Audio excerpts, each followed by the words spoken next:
Welcome to Category 5 Technology TV. This is episode number 564, and tonight Sasha is across the room from me, but she is here. Now it's just Sasha and I, and tonight we're going to be looking at a beautiful single board computer from Pine 64 that is going to be manufactured all the way through at least to 2022.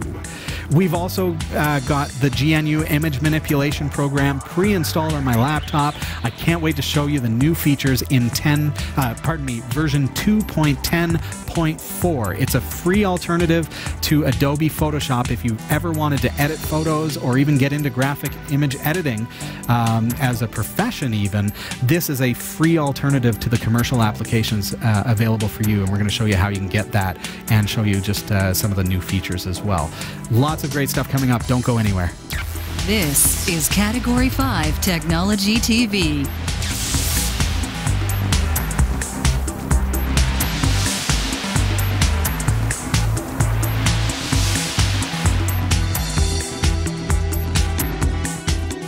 Our live recordings are trusted only to solid-state drives by Kingston Technology. Revive your computer with improved performance and reliability over traditional hard drives with Kingston SSDs. Category 5 TV streams live with Telestream Wirecast and Nimble Streamer. Tune in every week on Roku, Kodi, Plex, and other HLS video players. For local showtimes, visit category5.tv. Category5.tv is a member of the Tech Podcast Network. If it's tech, it's here. cat5.tv/TPN. And the International Association of Internet Broadcasters, cat5.tv/IAIB. Welcome to episode number 564. Are we actually at 564? Is that for real? 564. That is insanity. That's great. Incredible. Now, Sasha and I are both in Studio D, and for those who would say, oh, it's like they're not even on the same camera, it's true. But we have this great shot so that, Sasha, I can look over at you. You've got to see, but when you look that way, I have to look straight at you. Yeah, you have to actually look at the drapes. The drapes? Yeah. Like there? I'm basically the floor over there. Am I looking at you right now? No, not at all. The drapes? Which drapes? You're pondering things right now. Like the red curtain, maybe. There you go. Oh, hey, Sasha. Hey. Oh, hi, Sasha. Wow. It's Mini Robbie. This is crazy. So we've had a fun time getting things kind of up and going tonight. We had major technical difficulties before the show. We don't need to get into the details, but I do need to say thank you to our patrons. Our technical difficulties tonight will most assuredly result in expenses in order to get things back to exactly where they need to be. It's part of the nature of doing a live broadcast each and every week. I think that's one of the things that, behind the scenes that can happen is we can have some technical glitches and things that hopefully we're able to still be able to bring you a great show and you're not even necessarily going to notice the difference. But then we've got to fix things. So to our patrons, to those of you who are supporting Category 5 Technology TV, whether it be through Patreon or whether it be through direct donations through PayPal, maybe you've mailed us something, or maybe you just purchased things through our partner links on our website, category5.tv. That's a great way that you can support Category 5. So the funds that are raised through that usually help us to kind of sustain things this time around. This week, it's going to help us to get things back up and running the way that they should be. So here's hoping that we have a good week ahead. Right, Sash? I know it's going to be a great week ahead. Yeah, thank you everyone for your help. Absolutely, and thank you for being here with us tonight. And Sasha, thank you for making the trip as well. You notice that Jeff is not here. No. And Jeff, of course, works down in Toronto and unfortunately is stuck in traffic. We're on the air live on a Wednesday night now if you're watching live. Now, if you're watching this on demand or maybe on cable TV on the weekend, you're catching the on-demand video. But if you ever want to catch us live, we are very thankful to have a great internet connection now. And we come to you live from a city called Barrie, Ontario in Canada. And that is just about an hour north of Toronto. And we love doing this for you week after week. So Category 5 TV shirts are still available. You can head on over to cat5.tv/shirts to pick yours up. Sasha, you've still got some of those video games to give away. Yes, Dead Effect 2 VR. We still have a couple left to give away, so you can win yours by emailing contest@category5.tv. And let us know who you are, how you're watching, where you're watching from, any questions, comments, thoughts, concerns. We will submit your ballot. We will draw one. You will win. You will love it. Hi to the chat room. DJ Mike says, hey, we should shoot the show every single week on green screen. And then we can make it so that the show is anywhere in the world, right, Sash? That's fun. We did that one time where I did the news from like a cave in Jamaica. That's right. Yes. Yeah. That was cool. Why we do not do green screen each and every week. Now, we do have a green screen chroma key studio here, but our cameras have been upgraded to 4K. However, our broadcast server has not. So in order to pull a 4K stream, do live chroma key, we don't have the resources to do that. Eventually, now you'll notice if you are on Patreon, one of our goals is that we would like to upgrade our rig so that it's capable of 4K chroma key. Our show is still, we max out at 1080p, so that's what we record at, but in order to actually process that amount of visual data, we need a more powerful system here at the studio. I mentioned chat room. Hey, Lyndon, it's nice to see you again. C128D is here live. Marshman as well. If you ever want to join us in the chat room, you can head on over to our website, category5.tv, and you'll see the interact menu there. Sasha, you got here real quick tonight. I got here so fast. We needed you here, and I was bam. How did you walk so fast? Okay, so here's the thing. Last week at this time, I did not realize I would be talking about this. This is like one of those really last-minute, super fun, spontaneous things I did. I bought a car. No way. I did, and I bought a brand new car. Like I didn't just. No, are you serious? You're spoiling yourself, girl. I know, it's amazing. Okay, so I went to the dealership to test drive a car, thinking, okay, well, at some point soon, I'm going to buy one. I'm going to need to because it's about to snow. And Dave is so amazing that he feels responsible. Dave, her husband, Dave. Yes. Yeah. He feels responsible every time there's bad weather to drive me wherever it is I'm willing to walk or bike. Oh, but now we've just had this heat. I always want to call it a heat stroke. It's not. It's a heat wave.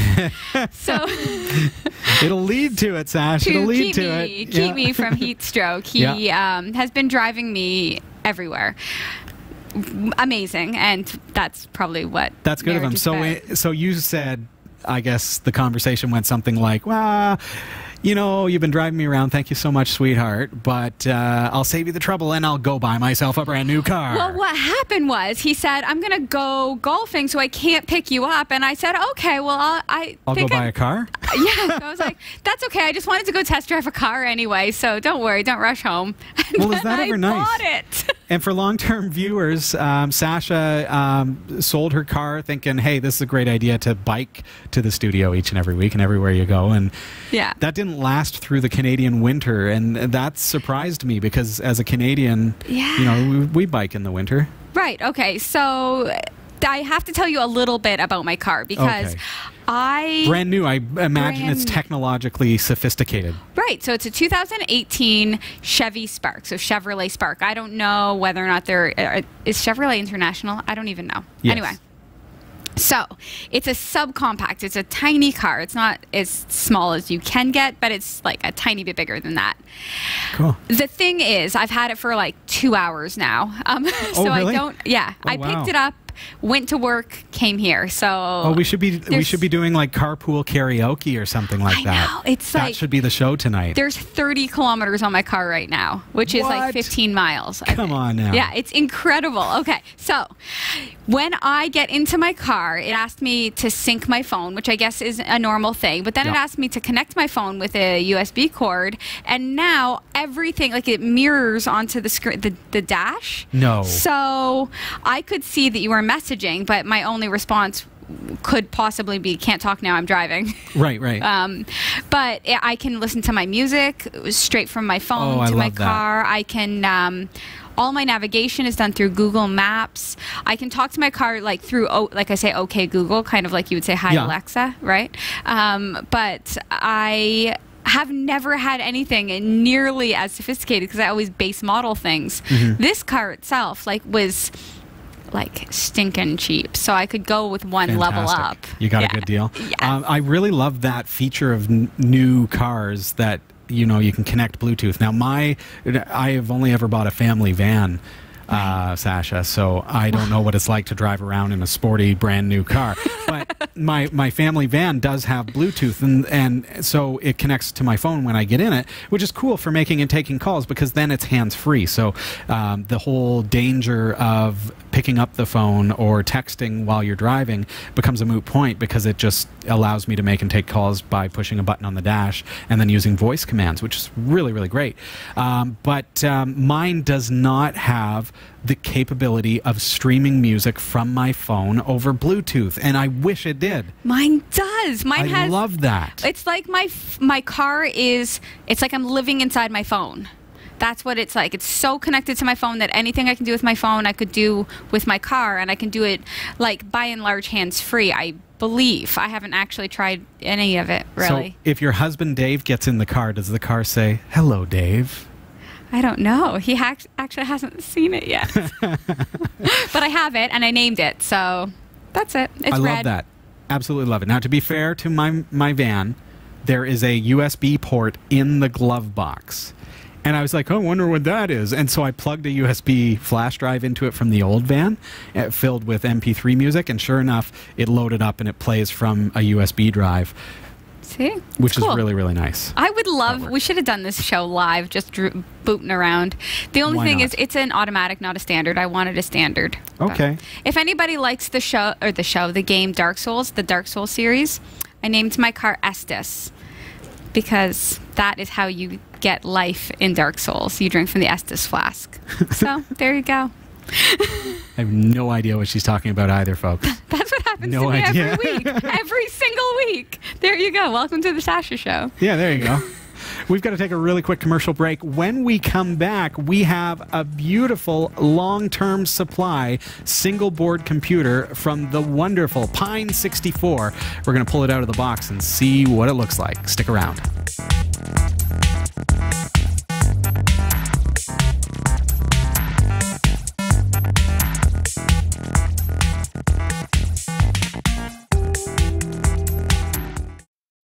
For a limited time, get your hands on limited edition shirts from the Category 5 TV network. These high-quality shirts are manufactured by Teespring, a fundraising website, and your purchase will help support the shows we produce. Get yours today and send us your pictures to be featured on the corresponding show. Visit cat5.tv/shirts to support us and get your official network shirt today. cat5.tv/shirts.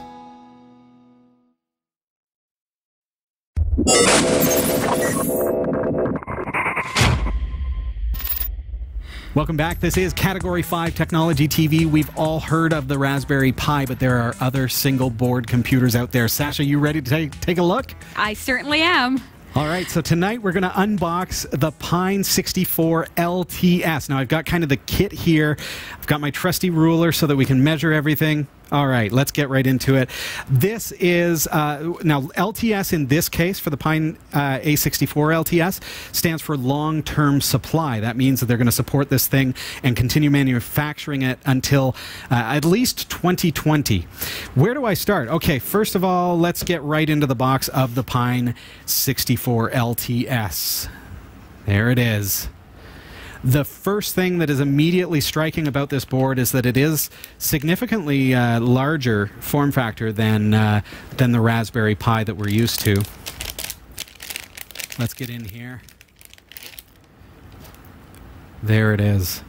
So this is the Pine A64-LTS, and it has an all-winner R18 quad-core ARM Cortex, the A53 That's a 64-bit processor, and that allows it to have 2 gigabytes of LPDDR3 RAM. So it's got about twice as much memory as a Raspberry Pi. So presumably we're able to do quite a bit more as well. It has a built-in SPI boot flash. It's 128 megs, and it's also got some really great capabilities here that we don't see on some of the smaller SBCs. First of all, I'm going to flip this over. Now, we do have what looks like the SD card reader here. And that's about it on this side. Over here we have, I hope you can see that all right, that's an eMMC input for a module of up to 128 gigabytes. So that is essentially, so if you're used to single board computers where you've got an SD card, we know that SD cards are not overly reliable, and they do eventually basically fry themselves, and you lose the data that's on them, and that's part of SBCs. We know that SD cards are not that reliable, so we tend to have a backup and be able to replace them on the fly. Now, eMMC, on the other hand, it's a solid state hard drive, and it's quite a bit more reliable and significantly faster. So this has that capability, unlike the Raspberry Pi, but similar to the Odroid XU4, for example. You can boot from either or. So you can boot from either the eMMC or the SD card, which is beautiful. You can put the OS on there, and you can choose which one you want to use. Now, if you are a maker, you're going to notice that it does have GPIO, so it's got the Pi 2 GPIO bus, Euler GPIO bus, and it's got connections for other peripherals as well. Lots of interfaces like UART, SPI, I2C. So if you're a maker that you want to, you want to integrate some sensors into this board or other peripheral devices, you can do that. So it's a perfect maker board. It's going to get you up and going real good. So this one comes with a 1-year warranty. Looks great. Now, I don't see a USB input for power. Do you notice that? But what I do see is a barrel connector. So I assume that this guy over here is going to be what we're looking for. So it is a 5-volt board, and this should be, let's see, we've got a 5-volt 3 amp. So 5-volt 3 amps, and it has the barrel connector. This is a 3.50D over 1.35 ID barrel type, or one or the other. There you go. So just like that. So it's a barrel connector anyways, not a standard USB micro or anything like that. So you will need a separate power supply for this particular SBC. And you notice, again, it's quite a bit larger than a traditional SBC, which might be about half the size, but we've got a case for it. So let's take a look at that. First of all, I say it's larger. Let's give the measurements here. So we've got 3 inches. You can see that okay, Sash? I can. Perfect. 3.3 inches and 2, maybe 3 millimeters. And this way we've got 5 inches right on the money. So there you have it. Let's see what we've got here. Ooh, they look like AAA batteries. Huh.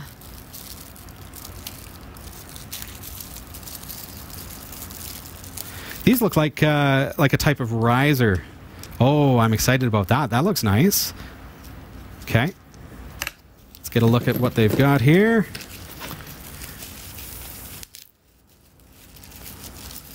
So we've got some PVC. Oh, and it's got the Pine A64 logo there. Nice and simple. Now, it looks like it's quite open concept. There you go.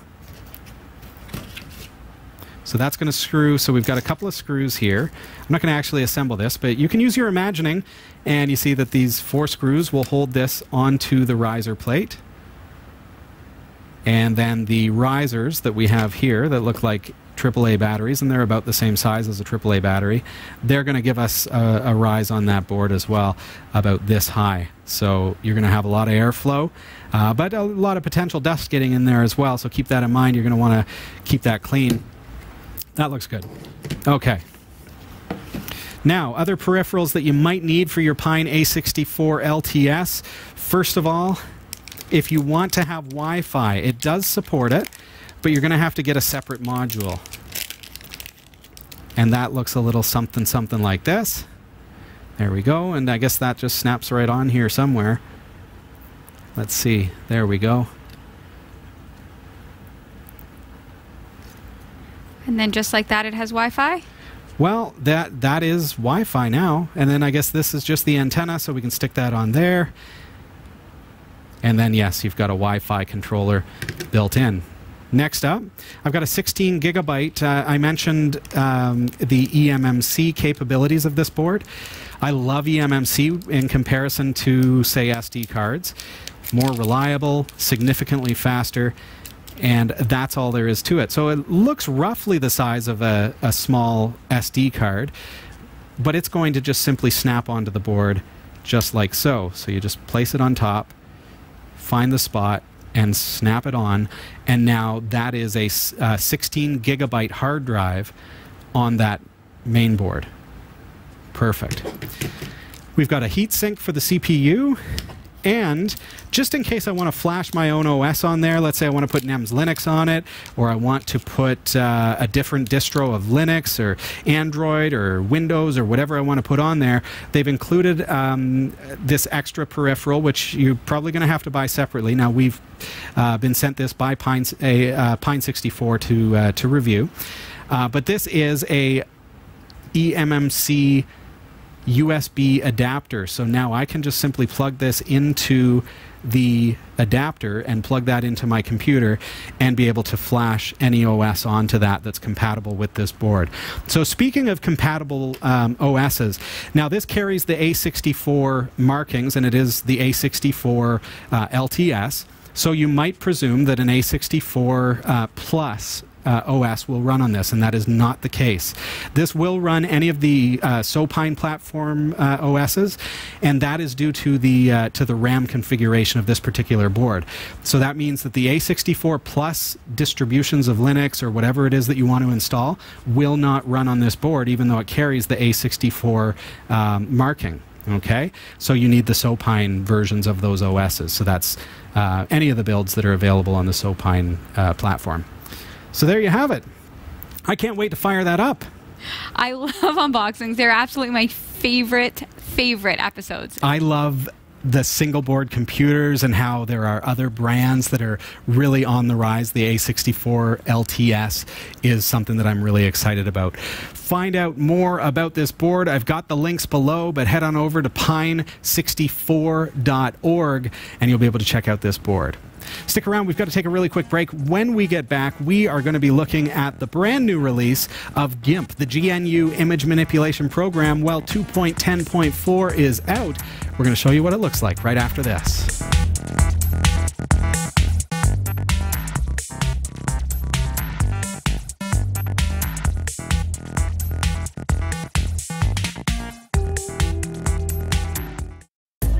Whether you shop on ThinkGeek, GearBest, B&H Photo Video, eBay, or Amazon, or even if you want a free trial of Audible, you'll find the best deals and support the shows we produce by simply visiting the shopping sites you already frequent by using the links on our website. Visit category5.tv/partners for the full and ever-growing list, and help us create more free content like this show. Thank you for shopping with our partners, and thank you for watching.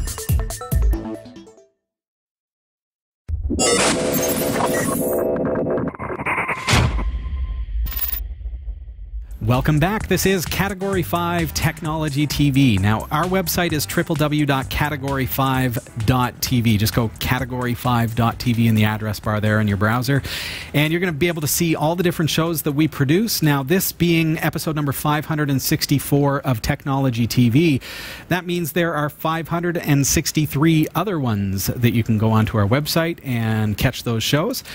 There are some great ways to participate in the community, to become a part of our Patreon page as well, so that you can get some behind-the-scenes access.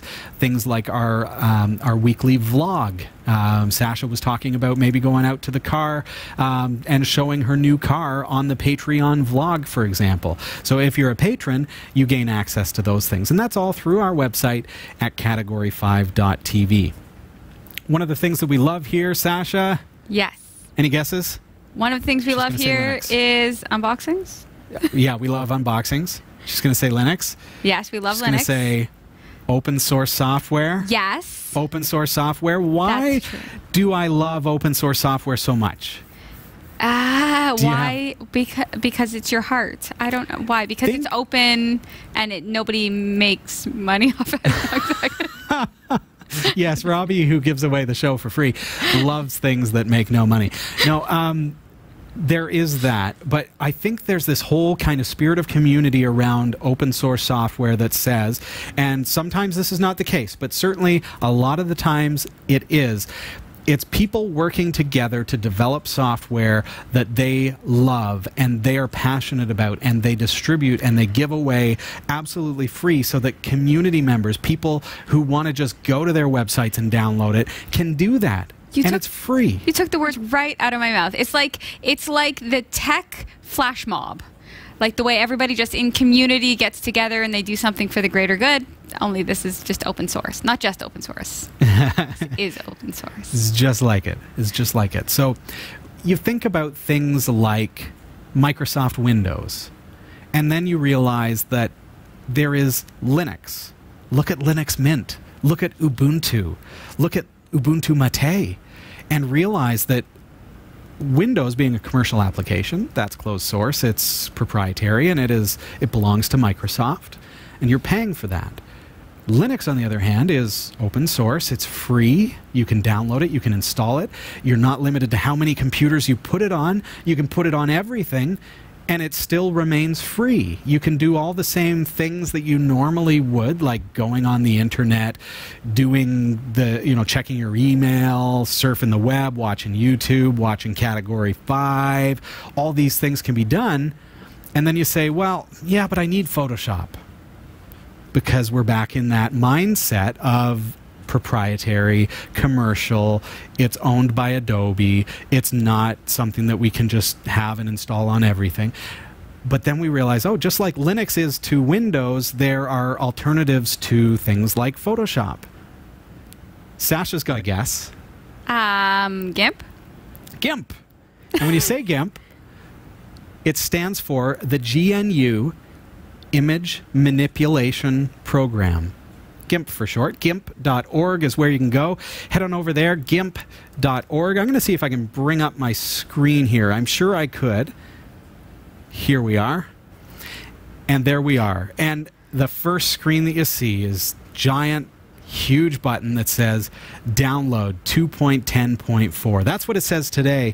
Tomorrow it might be 2.10.5.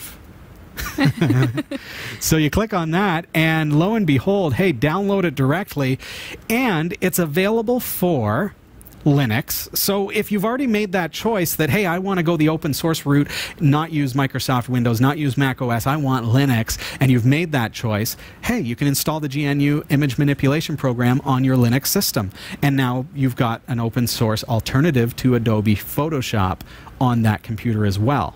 So you're saving some money, my friend. You are frugal. But then look right next to that. It's also available for OS X. It's also available for Microsoft Windows. If you are stuck on Microsoft Windows, or maybe you love it, you can still download the GNU Image Manipulation Program, and you can give it a go. Hey, it doesn't hurt anything to try it, right? So why not head on over to GIMP.org and download that application and install it to your computer. So if you're on Windows, just click on the Microsoft Windows link, and it'll take you there. This tells us a whole big bunch, as you see. I mean, this tells us a lot about the GNU Image Manipulation Program. It's been around for years and years.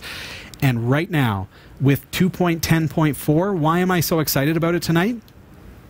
Anything that I could ever complain about with the GNU Image Manipulation Program, or anything that would make somebody say, yeah, I like that it's open source, I like that it's free, but it's not as good as Photoshop.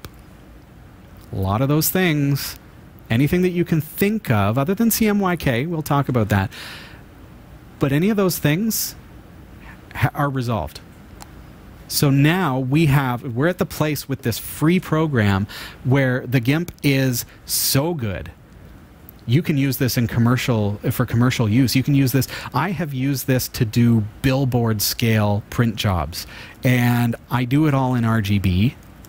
because the GNU Image Manipulation Program, if you want to look for anything that is better in Photoshop, that would be my example, would be that Photoshop will work in both CMYK and RGB. If you don't know what that means, it probably does not matter to you. Graphic designers will prefer to work in CMYK. It's more photo accurate in print, so when you print something, it's going to probably come out more accurately. But with some care, RGB, which is red, green, blue, can still produce an exceptional result. And if you're producing images for web, for online, for screen display, and for most print jobs too, RGB is going to work just absolutely fine. So it's not a downfall in the GIMP. It's just truly, that's probably the biggest thing that is different about the GIMP. So with 2.10.4 having been released, there are a bunch of really great new features. Now, I mentioned that some things have been fixed that used to be idiosyncrasies about the program.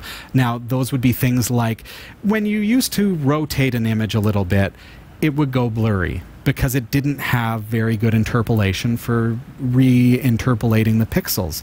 Photoshop had a one-up on that. Things like scaling down images, Photoshop did a better job because the GIMP would come out with a blurry image if you scaled down. Now that's no longer a problem. I've showed it on Category 5 before, but I will show it again tonight really briefly. So that is no longer a problem. So now looking at 2.10.4, we have some enhancements to things like the measure tool, which is what I want to look at tonight in our demonstration. But it allows us to fix the horizon of our images, and I want to show you that, so I'm not going to get too much into it. It has asynchronous font loading. What does that mean? When you open your program, it loads all the fonts. Well, now GIMP says, you know what, you probably don't need Comic Sans MS, so let's not load it until you demand it. Let's just wait. And so and because it's asynchronous, it's doing other things while it's loading those fonts, and so it's going to load up a lot quicker. We've got font tagging. We've got dashboard updates, which means that they have made some improvements to the UI. The PSD loading. So this is important. They've made some enhancements to the way it loads PSD files. That may not mean anything to you, but if you are transferring files between someone who uses Photoshop and the GIMP, a PSD file is a file that was saved in Photoshop. Photoshop document, I believe it stands for. Correct me if I'm wrong, but a PSD file was saved in the actual Adobe Photoshop program in their format. So in the GNU Image Manipulation Program, if you make that transition, now you can open all those PSD files, and it does a very, very good job of loading PSD files directly. They have been working toward Gaggle and Babel support, and that is just nonsense, right? But it means that, again, the interpolation is much, much better, speed is much, much better, and a lot of the plugins have been redone to work better and more professionally. Gaggle is a big part of that. And again, you don't need to know all the details, but you can read about it on their website at gimp.org. Are you ready to get into it, Sash? Certainly am. Can I show you how this works? Please. Have you, Sasha, I'm talking to you, kid. Yeah. Have you ever taken a photo only to realize that it looks like it was taken by a one-legged pirate? You know me well.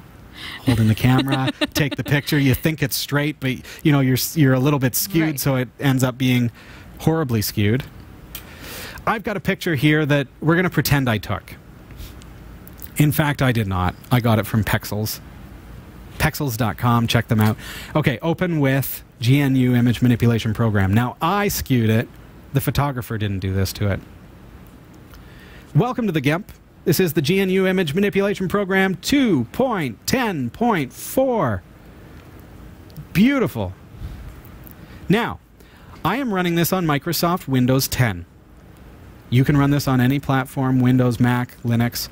And you'll notice with this photo, now it is incredibly skewed. If I create a box, I can see that a one-legged pirate did take this picture.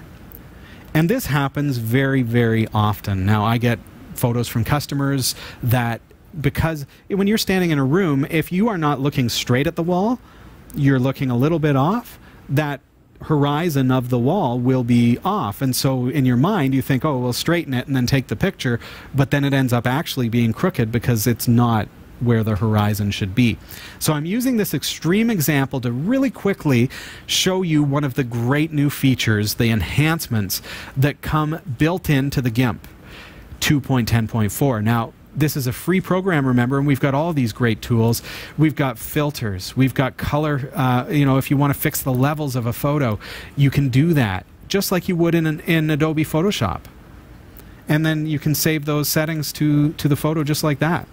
Or you can undo. You've got all these options. Filters. As I mentioned, we've got things like Gaussian blur. You need to install this, go through these things, and just play and have fun.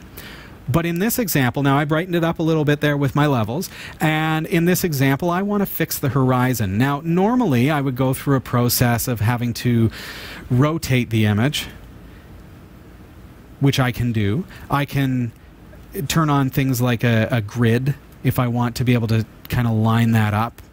Let's see if I can show grid.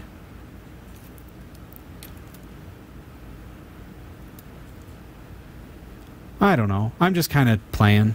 But sometimes, yeah, there are things like show grid. I don't know where it is. But just to say, there, sometimes we hack around things and have to go like that, and then we crop it, and it's not ideal. Now, watch how easy they've made this. So looking again at this as a possible professional suite to use, I'm going to just simply use the measure tool, which is usually used to, of course, measure, right? And we can use this to now fix the horizon of any photo. So when I say horizon, I'm using an actual sunset horizon. You may be using a photo in a room or indoors, outdoors, whatever, but the horizon being, where it should be straight. So jumping back here, I'm going to change my interpolation. Now, I mentioned how things used to get blurry if you made some changes because we only had none, linear, and cubic. Now we have no halo, and with no halo interpolation, we're able to get a very, very nice, clean pixel recreation if we modify the image, the scaling, and those kinds of things. Then we've got the clipping. Now, this is how we want to work with the image, how we want to crop it or whatever after we straighten it. So I'm going to show you those features in just a moment, and it'll all make sense. So I'm going to just simply click on the horizon and drag, and I'm going to just put a line, what looks like a line with the measure tool, and let go.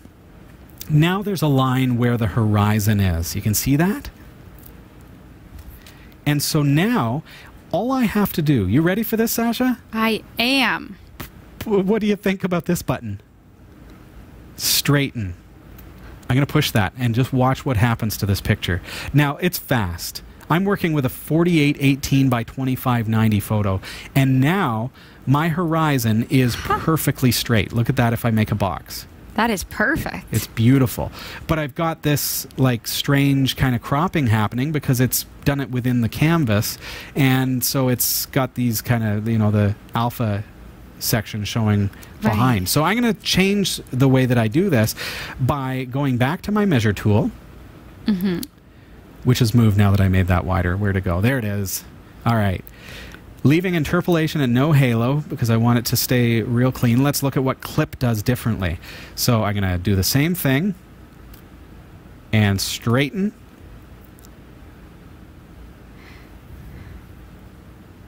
And lo and behold, clip looks pretty much the same to me as adjust. So I'm going to undo, and I'm going to change to crop to result. Now this is starting to sound promising. And do my line, straighten. And you may not think to look for this under measure, but there it is. So now you see what's happened. We've still got that alpha area, but it is the image has been cropped so that I can now right-click on the image and go Image, and then crop to Content. Watch what happens. Boom. Nice. There is a beautiful image that I can now work with that has a perfect horizon. And I didn't have to figure it out.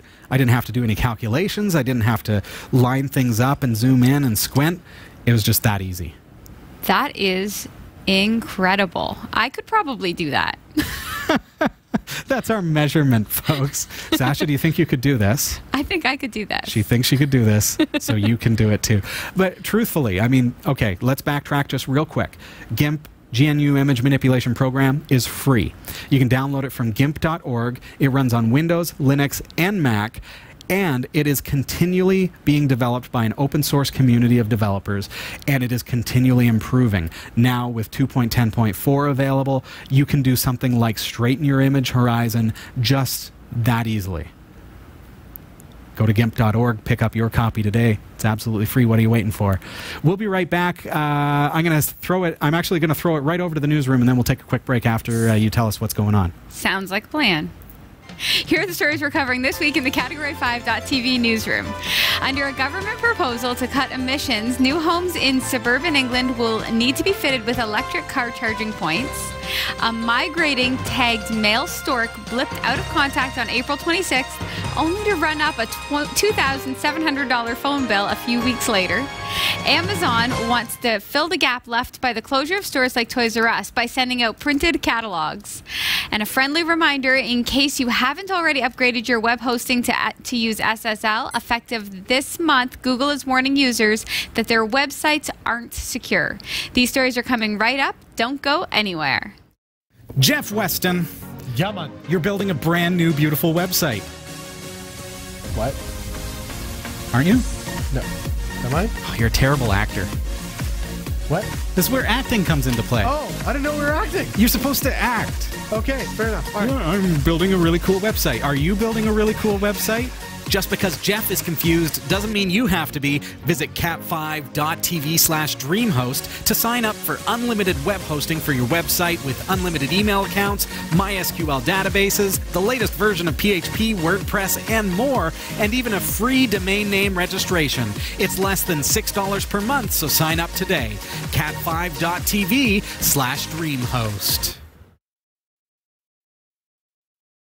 This is the Category 5.tv newsroom, covering the week's top tech stories with a slight Linux bias. I'm Sasha Rickman, and here are the top stories we're following this week. New homes in suburban England will need to be fitted with electric car charging points under a government proposal to cut emissions. Also, wherever there's on-street parking, ministers want new streetlights to come with charge points. Details of a sales ban on new conventional gas and diesel-powered cars by 2040 are also expected to be set out. The strategy comes at a time when the government is facing criticism for failing to reduce carbon emissions. The government's target is to reduce the UK's greenhouse gas emissions by at least 80% of 1990 levels by the year 2050. The proposals, announced by Transport Secretary Chris Grayling, aim to make it easier to recharge an electric car. Grayling said that the proposed measures would mean the UK having one of the most comprehensive support packages for zero-emission vehicles in the world. He said the prize is not just a cleaner and healthier environment, but a UK economy fit for the future and the chance to win a substantial slice of the market estimated to be worth up to £7.6 trillion by 2050. Wow. Okay. So this is absolutely incredible, and it seems inconceivable to me because here we are without anything like that in North America. But I wonder to myself, and this is not me trying to be in any way like dark or anything, but how are they getting the electricity? Like, is it the electricity not being sourced in a way that's not green? Do you know, Robbie? You know, my knowledge of UK electrical generation is well outdated. And I know that it was very much skewed toward gas and coal generation. Right. Renewable resources were very low. Now, I'm just checking if things have been improving. And I do see that it looks like renewable energy is on its way up. Like, we're looking at almost 25% at this point.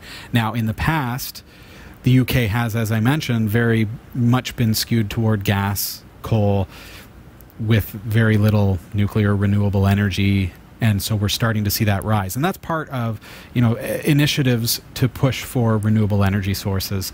So looking at I'm looking at energy-uk.org.uk, and renewable technology, which is natural energy to make electricity, fuel sources like wind. That's a big one. That's something that's been really booming. Wind, wave, marine, hydro, biomass, and solar. So now making up 24.5% of electricity generated for the UK. So that's a huge rise over, say, 10 years ago when it was closer to like 5%. So I'm pleased to see that, because it's an interesting point that you raised, Sasha, where it's kind of, you know, where is the advantage to switching to electrical motor vehicles if the electricity itself is being generated using dirty means, right? Right. You know what? This is interesting and timely for me, because I just bought a car, and while I was looking for cars, electric cars came to my mind as an option, but I was really scared. Well, I was scared off by the price point, because right now electric cars are still way more expensive than the gas cars. But then also charging them for me wouldn't be as easy. Like, there are some charging stations in the city we live in Barrie. But then charging it at home seems like you have to. I rent. It seems like I would have to. You'd have to have a thing installed that you would have to pay for. Absolutely. Right, and I would have to ask my landlord, because of course it's his electricity bill, and it seems easier in this particular case just to buy a small little 4-cylinder car and fill up a small gas tank and not make a huge dent in the fact that it's little. I'd rather be electrical, but I feel like we've got a little bit of time before it actually happens here. You don't think we're ready for it?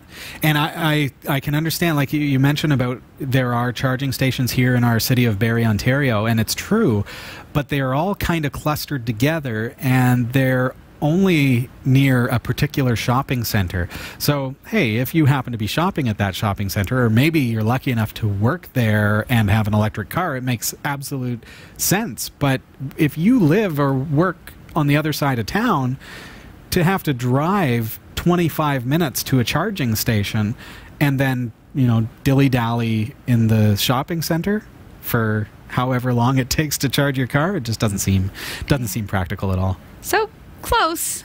We're getting there. Working on it. Exactly. Maybe what the UK initiative is doing is making it practical. Maybe that's what it takes. Maybe it takes having them installed in every house. Exactly. Wow. All right. A migrating tagged male white stork, known to the Polish environmentalists who were tracking him as Kajek, blipped out of contact on April 26. That, however, did not stop him from making good use of the SIM card in his GPS tracker, with which the bird, or somebody who found the GPS device and picked it apart in order to get at the card, racked up a $2,700 phone bill. Kajek was last located at the Blue Nile Valley in Sudan on his way back home to Poland after successfully making his annual 6,000-kilometer or 3,700-mile trip to Africa, when his GPS tracker showed that he had stopped moving. Then, when his GPS tracker showed that Kajek had stopped moving, researchers at the environmental group Ecologic assumed that the bird was dead. They had placed the tracker on him in April of last year in a fairly routine practice. It was April 26 when things got weird. That was when the scientists who were monitoring Kajek's tracker noticed that the bird's signal started moving again, taking a roundabout 25-kilometer trip before it went dead.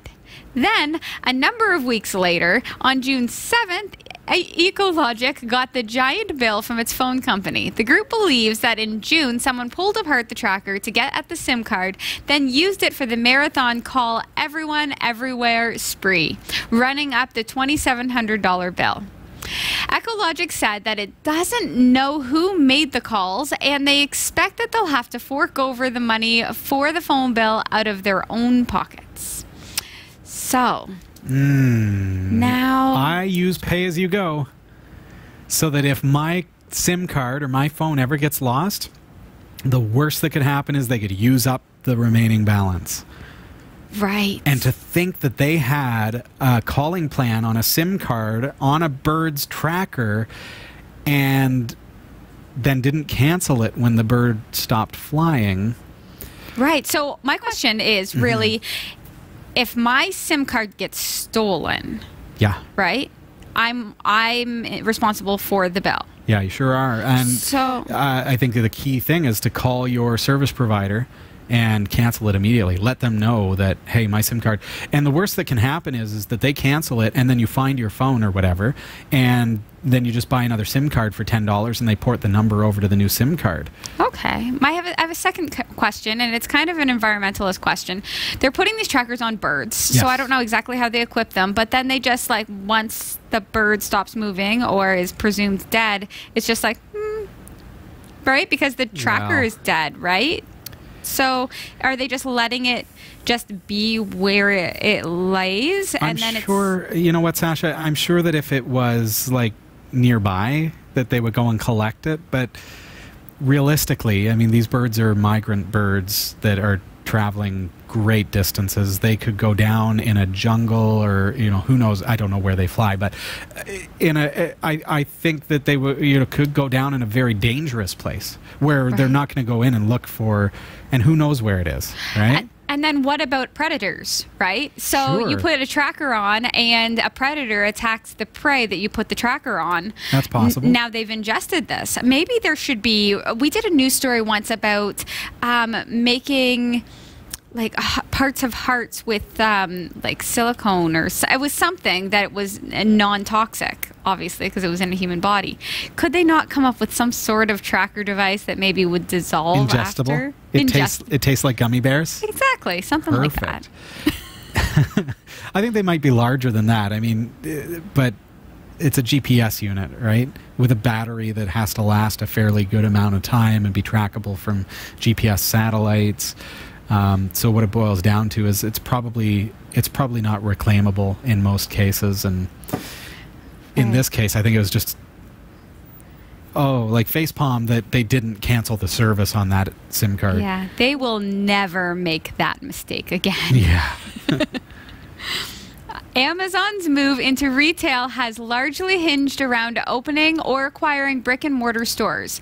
But this holiday season, the online retailer will reportedly try something different: printed catalogs. We're talking about a massive holiday-themed catalog dedicated entirely to toys, to conveniently fill the void left behind by the recently shuttered Toys R Us chain in the United States. Amazon's toy-specific catalog will be mailed to millions of Amazon shoppers' homes and will also be given away for free at Whole Foods locations. While the report compared this catalog to similar Christmas season toy catalogs from Toys R Us, Target, and other big box retailers, it did not confirm whether Amazon's planned book will be as big as those 100-plus page catalogs. The report also didn't clarify if or how the book will include price information, since the site hinges so largely on dynamic pricing and Prime exclusive deals.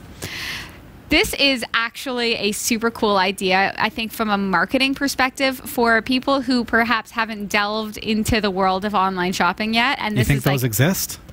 yeah, I think they. I think so. And Right? Lyndon wants to know, like, why are they stepping backwards here as far as the way things are done? I think that this is not a step backwards for them, in that they're trying to get new customers. I think this is a new customer acquisition situation. Yeah. So they're really like capitalizing on the nostalgia of the catalogs, but they're sending them or they're having them picked up at Whole Foods, and perhaps, grandma or grandpa, or it could just be anybody who doesn't online shop, opens the catalog and sees how easy it is to get all of these things right directly to your house. I think that's one perspective. Now, my perspective goes right where Lyndon and the Foo in our chat room are thinking about the Sears Wish Book. And, that was the big, thick catalog that came out every year and had everything. And we would sit down as kids. I'm not going to date myself here. Sears just went out of business, so it could have been just a few years ago. Who knows? We would sit down as kids and we flip through, and our Christmas list was like circling the things that we wanted. And our lists would be, if it was handwritten, it would be page 273, I-4. And that was like what I wanted for Christmas. Right. Or for my birthday or whatever. Right. So there's a nostalgia for people who grew up in that era. And I think, Lyndon, that it's not so much a step backwards as it is improving loyalty for the nostalgic. Look at the retro gaming systems that we look at here on the show. Look at the NES Mini and the SNES Mini and these kinds of things, and you think these are appealing to the nostalgic. People are probably not going out and getting retro games because they're amazing. It's nostalgia. And there's something about when it looks like a little mini Nintendo Entertainment System that really brings it on home. Right. I wonder. I really do wonder how they're going to do pricing. They probably won't have prices in the catalogs. They can't. They cannot. They can't. Especially when it's such an international system. Like the whole Amazon idea, you're going to have to take, maybe you can scan things. We'll see. But take those codes, take them onto the website, and then get your pricing. Yeah. I wonder, yeah, they might have those, whatever they're called, the QI codes? QR? Now we're really stepping back in time. Oh, is that old? Oh, I don't know. Old. QR codes really, looked like they had a lot of potential, and everybody was like, oh yeah, let's get a QR code, and they put it on every product, and then they just kind of fizzled and nobody uses them. It just kind of seemed to die as a technology, I think. Maybe until now, maybe they'll be in the catalog. Maybe, or they'll bring out something new, and the Amazon app will be able to scan from your phone the new type of code that Amazon implements. You watch for it. I'm going to patent that right now, marking it down. New QR code from Amazon. Got it. This is exciting. Yes. For the past several years, Google has moved toward a more secure web by strongly advocating that sites adopt HTTPS encryption. And within the last year, they've helped users understand that HTTP sites are not secure by gradually marking a larger subset of HTTP pages as not secure. Effective this month with the release of Chrome 68, Chrome will mark all HTTP sites as not secure. Developers have been transitioning their sites to HTTPS and making the web safer for everyone.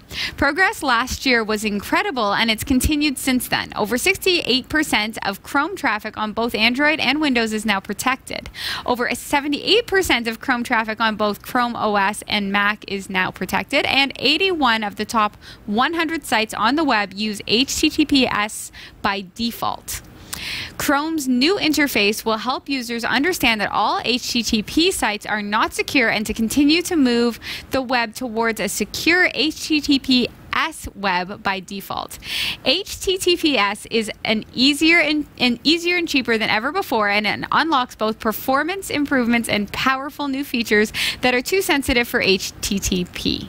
Wow. Sasha, all that a lot of viewers heard right there is HTTP, HTTPS, HTTP, HTTPS, and what does it all mean? And I'm wondering, yeah, I understand like the S stands for secure, is that right? Yeah, well, HTTP is the protocol that your computer uses in order to access the internet. So when you look at your web browser's address bar and it says HTTP:// and then category5.tv or whatever website you're on, Amazon.com or whatever, but it starts with HTTP is the old way, or now HTTPS. So HTTP was the original protocol that allowed this information, hypertext, HT, transfer protocol.